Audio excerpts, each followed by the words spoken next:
name's Gary. I'm your student physical therapist. I'm just going to be taking some goniometric measurements of your knee, if that's okay. Yep. All right, so we'll start with measuring knee flexion. Patient is in supine. I'm going to be standing on the same side of the side that I'm measuring, and going to be palpating for the lateral epicondyle of the femur, which is where the fulcrum will go. The distal arm is going to be pointing towards the lateral malleolus at the head of the fibula and the midline of the fibula, and the stationary arm is going to be at the midline of the femur towards the greater trochanter. Go ahead and relax, and I'm going to move you into knee flexion.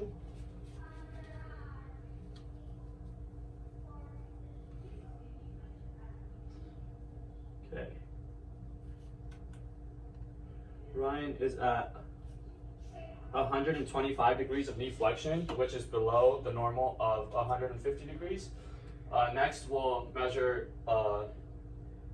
knee extension. Patient is still in supine, but with this one, I'm going to be placing a towel below his ankle. Go ahead and scoot up a little bit. Okay. Once again, I'm standing on the testing side. The fulcrum is once again at the lateral epicondyle of the femur. Stationary arm is going to be towards the greater trochanter at midline of femur, and the moving or distal arm is going to be at lateral malleolus at midline of fibula. And go ahead, relax. And Ryan is at 1 degree of knee extension, which is above the normal of 0 degrees. All right, you're all set, Ryan. Yeah, I forgot. All right, Ryan, we're going to be doing some manual muscle testing of your hamstrings and your quads. Testing for weakness. We'll start by testing weakness at the semitendinosus and semimembranosus. Patient's going to be prone with their knee at 50 to 70 degrees of flexion. And for this one, I'm going to move him into internal rotation. I'm going to be stabilizing, standing on the same side. I'm stabilizing at the top of his leg, holding his thigh down. I'm going to push down at the ankle. Go ahead and resist. And that's a grade 5. Moving on to testing weakness of the biceps femoris. Patient's still going to be prone, and I'm still on the same side. I'm going to move the patient into 50 to 70 degrees of flexion at the knee again. And for this, I'm going to move him to external rotation. Once again, I'm going to put a hand and stabilize at the top of the leg, holding his thigh down, and one hand's going to be pushing down at the ankle. I'm going to push down, go ahead and resist. Good, grade 5. Can I have you sit up at the edge of the table for me? Now I'm going to be testing weakness of the quadriceps. Patient's going to be seated at the edge of the table. I'm seated on the same side. Go ahead and flex your knee slightly for me.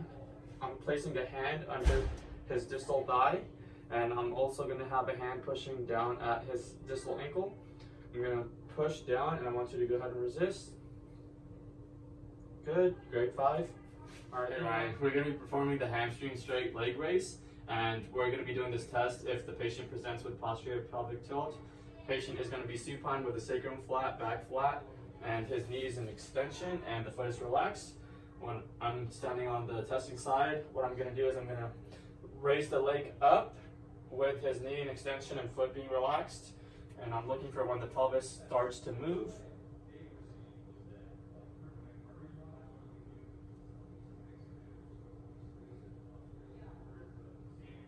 Okay, that's about right there, and that's below the normal range of 70 to 80. Okay, Ryan, we're going to be doing special tests for the knee. We'll start with doing the anterior door test. You're going to go ahead and flex your knee, making sure that the hip is in 45 degrees and the knee is at 90 degrees of flexion.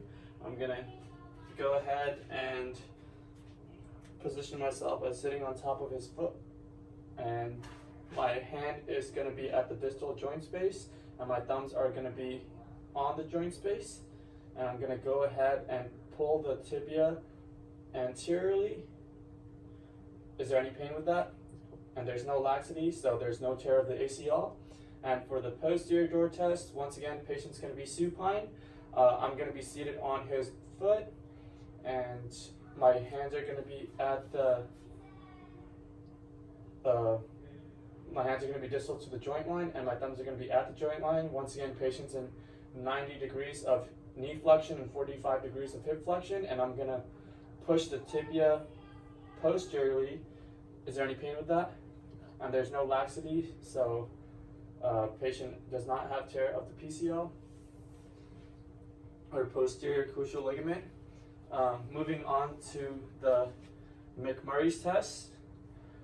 Patient's just going to be flexed at the knee and the hip, and I'm going to apply a valgus force while bringing the knee into extension. And for this, I'm listening for an audible pop, and there is none, so there's no tear of the medial meniscus. And I'm going to repeat the test by applying a Varistress while bringing the knee into extension. And once again, I'm listening for an audible pop, and didn't hear one, so there is no tear of the lateral meniscus. Finally, I'm going to be performing the valgus stress test, and I'll start with having the patient's leg supported, and he's going to be supine, and I'm going to apply a force at the lateral knee while pulling his leg away from midline. Any pain with that? And there's no laxity, so there's no tear of the medial collateral ligament. And I'll be doing the Varistress test. I'll once again support the patient's leg. I'll be seated on the table, patient is supine, and I'm going to pull the leg towards the midline while pushing and applying a force at the medial knee.